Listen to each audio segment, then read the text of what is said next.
Hi, in this video, I'm going to show you a more productive, more efficient, more scalable way to use all the major AI models all in one place with our software called Hyperprompts. My name is David Hood at 42 Robots AI, and let's jump into it. Make sure you stay till the end because I have a special, deep discounted, limited time offer, and also I'll talk about some of the really cool upcoming features that I'm super excited about. Sign up is a breeze. We don't ask for a bunch of different stuff, just your name, your email, and your password, and you click sign up. And after you sign up, you'll arrive on this screen nice and simple. Here you can see the different models we have in here right now. We have Niji that was just upgraded to version 6 by Midjourney, and it will be also upgraded to version 6 here in the next day or two inside our software. Also, we have Midjourney version 6. We have Dolly, so you can use the different images and the different AI models. And then Llama 2 and Code Llama are coming in the next few days. One of my least favorite things about using ChatGPT is the lack of organization. And so what we've done is we've built a folder structure to where you can actually have tiered folders to put your conversations in so that your long-term usage is far more organized. You can reference old material much easier and just use it in a more productive way. And then we also have search coming soon so that you can search through all your old conversations. It kind of blows my mind that ChatGPT has not implemented that yet. There's some pretty cool, simple features that we have here. Let's turn on variations. What this does is this allows us to basically do multiple inputs, get multiple outputs from one input. Let's do an example here. All right, so there's a notation here of brackets with commas between it to denote different variations. So let's say I want to do some brainstorming on what we can do with AI models. I'm going to use GPT-4 and I'm going to click Feed Robot. What we've got here is we've actually got 8 different variations because we have actually 2 times 2 times 2. So what it's going to do is it's going to, let's pull that up. It's going to run through and it's going to do the first one here. So actually we're not giving it a number. And it's going to do, please brainstorm excellent use cases for AI models. And the second time it's going to roll through, it's going to do, please brainstorm 10 excellent use cases for AI models. And the third time it's going to go back to this one at being 1 and this one being 2 and so on and so forth. Therefore giving us 8 different outputs from one input. You know, there's a lot of times when I was using ChatGPT and I'm like, should I use this phrase or this word or this word, or should I do it this way or that way? This way you can try them all and just put them all in one and you'll get that number of outputs. All right, so you can see here, this first one, please brainstorm excellent use cases for AI models. If we click here, it'll open this up and it's got a list here. And then we've also got please brainstorm 10 excellent use cases for AI models. You can see that here it did exactly 10 and it's still running. We can let that keep running and come back to it later. What it'll do is it'll be, if you don't choose to put something in a folder, it'll just automatically put it into this default folder. We can come back and check up on that later if we want to. There's another feature I use a lot, which is the prompt multiplier. Basically what this does is with a single input, you get multiple outputs. A lot of times I set this to like 2 or 3 just to get multiple outputs. I just want to see I just want 2 different outputs. So we've got prompt multiplier set to 3. We're going to type in, what is the meaning of life? You can see again, it tells you how many different GPT-4 calls we're going to make. Also, what you'll notice is that we do have an automatic summarization of the conversation for the title. So you don't have to futz with the title too much. So that didn't take that long. So you could see it gives us 3 different answers. It's really weird. One time it these 2 times it kind of qualifies it. This time it just goes for it, which is an interesting output. Oftentimes I'll do 2 or 3 and then I'll, if I do 3, sometimes I'm satisfied. I get the answer I want with the second one, and so I don't even go to the third one. These features also stack. So if I turn on variations and I did the 8 that I did before and I do prompt multiplier 3, that'll actually be 24. I find this to be actually really useful when we're doing the AI art. So if we wanted to do like a Dolly or Midjourney and we want a lot of different variations on our art, this is also really useful to just generate a bunch of pictures all at once.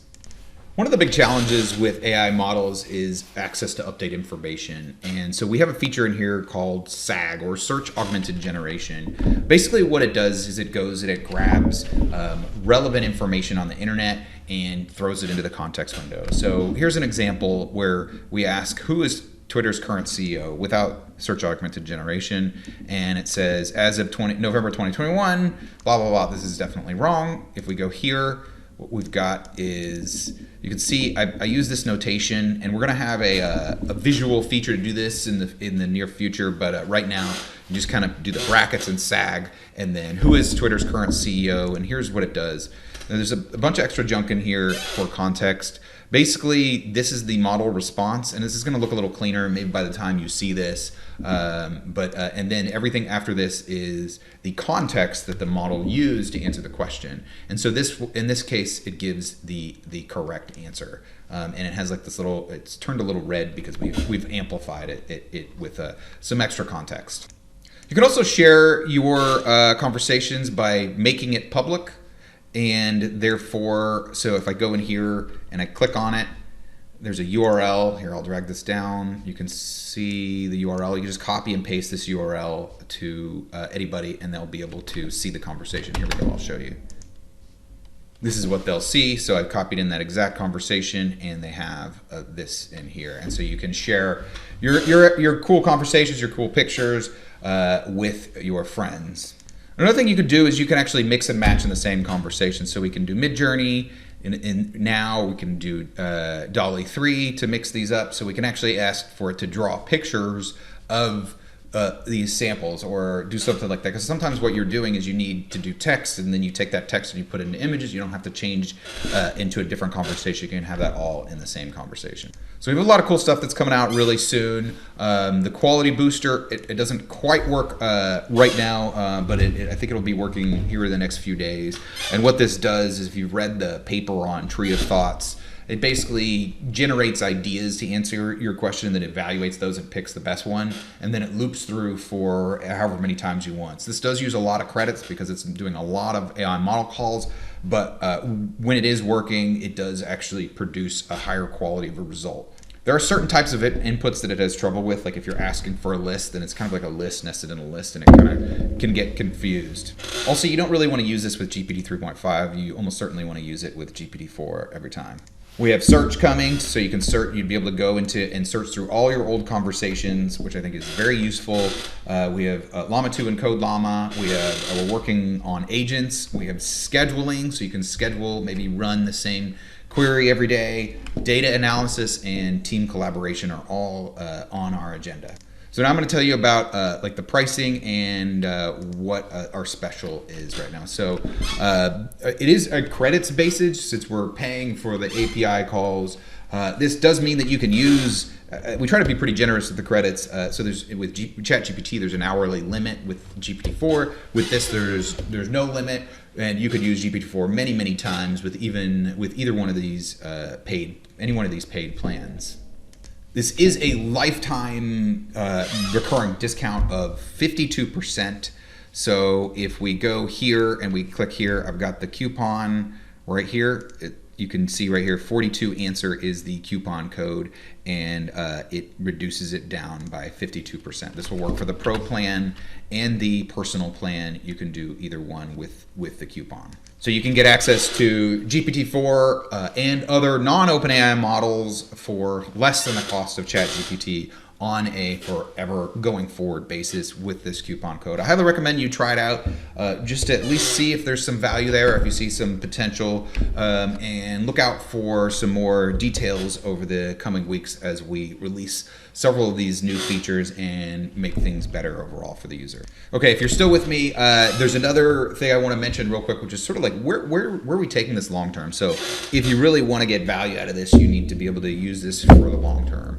And here's how I look at it. There was a slide on OpenAI's Dev Day in November where they said the model is the product and the product is the model. And I think that's reflected in their actions, even though they do seem to try to be thinking, oh, well, we're going to do the UI, UX experience and the how to use AI models. These are actually kind of three separate things. or really the UI UX is sort of like under the umbrella of how to use AI models. And this is what 42 Robots AI is all about. We're not building the models, but we're working aggressively on a lot of testing and a lot of R&D on how to use the models effectively. And again, you can see just in the year, and I guess it's about 14 months since ChatGPT has come out, and since they've had a pro plan for about a year, I think, and they're making, I think the revenue off of that is, by my estimates, roughly about $80 to $100 million a month. And ChatGPT itself hasn't improved that much, and that's fine because they built an amazing models. They're a great company. They're still really small. They have less than 1,000 people as of the time of this recording, and so this is not a knock on them. I just don't think that there's, the same people who build the race car aren't the same people that drive the race car. Those are two different skill sets, and I think that the understanding and the simplicity with adding something like search, to be able to search your old conversations instead of just, just kind of like a rolling the last list on the left side that you see. I think this is it's very revealing in terms of where they're going to go with this. I think their GPTs are pretty cool, but they're very simple forms of agents, extremely simple. And I think we're going to have much more sophisticated, much more powerful agents pretty soon within the next couple of months. And there's a lot of kind of productivity and efficiency angles here that we're taking that they're not going to take. So jump on, sign up, play with. You get some free credits to get to play with it a little bit. And if you like what you see, then feel free to upgrade. If you're kind of like on the fence, then look for some more content coming from me. Sign up for the email list, and we'll send you some updates as we go along over the next week or a couple weeks. So thank you very much, and I'll see you on the inside. Have a great day. Bye.